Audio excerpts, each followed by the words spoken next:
तुमने फाइनली ये डिसाइड कर लिया है कि तुम्हें वकील बनना है, और इसके लिए तुमने एक अच्छे से कॉलेज में एडमिशन भी ले लिया। 5 साल जी तोड़ मेहनत करने के बाद और सारा ध्यान और लगन पढ़ाई में झोंक देने के बाद तुमने आखिरकार वकालत की डिग्री भी हासिल कर ली। अपने दोस्तों के साथ पार्टी करने के बाद घर में बैठ के अब तुम ये सोचने लगे हो कि तुम आखिरकार वकील बन गए हो, और अब तो बस पैसा ही पैसा होगा। वकालत की इस फील्ड में आगे बढ़ने के लिए तुम्हें सही रास्ता चुनने की ज़रूरत थी, और इसीलिए तुम अपने घर के किसी बुज़ुर्ग के पास जाके बैठे। उन्होंने बताया कि किसी सीनियर एडवोकेट का चेम्बर ज्वाइन कर लो, ज़िंदगी में बहुत आगे जाओगे।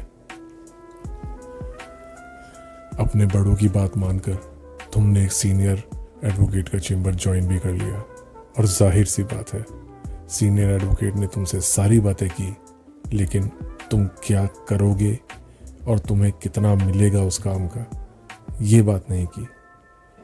पर एक पॉजिटिव एटीट्यूड के साथ तुम फिर भी आगे बढ़ने लगे। फाइनली तुमने हाई कोर्ट की सीढ़ियों पे अपना पहला कदम रखा, और अब तुम्हें लगने लगा कि हाँ, तुम फाइनली वकील बन गए हो। तुमने सीनियर एडवोकेट को डाइस पे आर्ग्यूमेंट्स में असिस्ट करने से लेकर अपने पर्सनल लाइफ को भूल के देर रात तक ऑफिस में काम करने तक सब कुछ किया।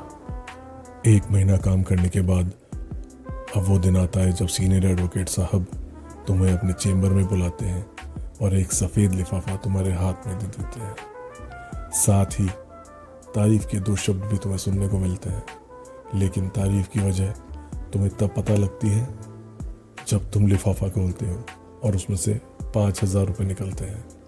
तुम्हारा दिमाग ख़राब हो जाता है और तुम ये सोचने पे मजबूर हो जाते हो कि ये वकालत आसान नहीं होने वाली। अपने सपने पूरे करने के लिए तुम्हें बहुत मेहनत करनी पड़ेगी। तुम कई साल सीनियर एडवोकेट के साथ लगे रहते हो और कम पैसे में ज़्यादा मेहनत करके अपने हुनर को डेवलप करते हो, और फिर वो टाइम आता है जब तुम्हारे ऑफिस में एंट्री होती है एक बर्गर बच्चे की। ये बच्चा कोई भी हो सकता है, किसी बिजनेसमैन का बेटा, किसी वकील या अधिकारी का बेटा, या किसी जज साहब का रिश्तेदार, और इसी वजह से सीनियर एडवोकेट भी उसे अपने साथ रखना चालू कर देता है और तुम्हें पीछे भीड़ के साथ खड़ा कर देता है। धीरे धीरे केस डिस्कशंस जो कभी तुम्हारे साथ हुआ करते थे अब वो इस नए लड़के के साथ होने लगते हैं। इसे हर नए काम में इन्वॉल्व किया जाता है और तुम्हें बस रोज़मर्रा के छोटे मोटे काम दे दिए जाते हैं।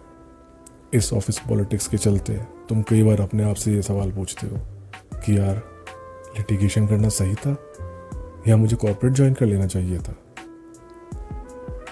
और फिर लिटिगेशन में ये सोच कर रुक जाते हो कि यार, इतने साल दिए हैं, इतना कुछ सीखा है, इसी में कुछ करेंगे। लेकिन सीनियर के साथ काम करते हुए तुम अपना काम नहीं कर सकते। तो फिर वो समय आता है जब तुम सीनियर का चेम्बर छोड़ देते हो और फिर शुरुआत होती है तुम्हारी इंडिपेंडेंट प्रैक्टिस की। समय के अभाव के चलते जिन दोस्तों, रिश्तेदारों और जान पहचान वालों से तुमने मिलना जुलना तक बंद कर दिया था, अब तुम उनसे वापस मिलना चालू करते हो, और इन्हीं मुलाकातों के बीच कोई अपना ही तुम्हें एक परेशानी बताता है, और इस तरह मिलता है तुम्हें अपना पहला केस। तुम इस केस पे जी तोड़ मेहनत करते हो, कोर्ट में फाइल करने से लेके जज साहब के सामने बहस करने तक बहुत मेहनत, और किस्मत तो देखो तुम्हारी, तुम वो केस जीत भी जाते हो। और फिर तुम्हें वो रियलिटी हिट करती है जो इंडिपेंडेंट हुए हर फर्स्ट जनरेशन एडवोकेट को करती है कि हर दिन एक जैसा नहीं होता।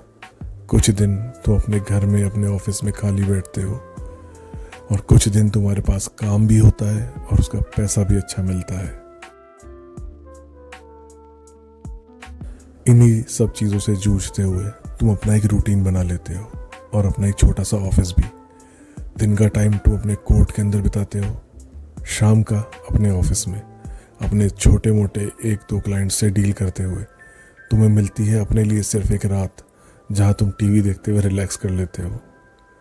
यही सब कुछ सालों तक चलता है, और अब तुम्हारे पास में खुद का एक ऑफिस है, एक दो एसोसिएट्स हैं और तुम्हारे क्लाइंट थोड़े ज़्यादा बढ़ गए हैं। 5-10 साल डाउन द लाइन तुम फिर कहीं शांत जगह पे बैठ के ये सोच रहे होते हो कि तुमने कहाँ से शुरू किया था। वो दिन जब तुम्हारे सीनियर एडवोकेट ने तुम्हें अपने पहले महीने में वो 5,000 रुपये दिए थे, और उस दिन से तुम आज कितना दूर आ चुके हो। कुछ और साल बीतते हैं और तुम्हारी ज़िंदगी फिर से घूम के सीनियर एडवोकेट के चेम्बर में लौट जाती है। बस फ़र्क सिर्फ इतना है, इस बार बॉस की कुर्सी पे तुम खुद बैठे हो। तुम्हारा एक छोटा सा स्टाफ है, तुम्हारे क्लाइंट्स हैं, और तुम अपने स्टाफ को बहुत अच्छे से ट्रीट करते हो, जैसा शायद तुम्हें कभी नहीं किया गया था। और ये कहानी लगभग हर एडवोकेट के साथ रिपीट होती है।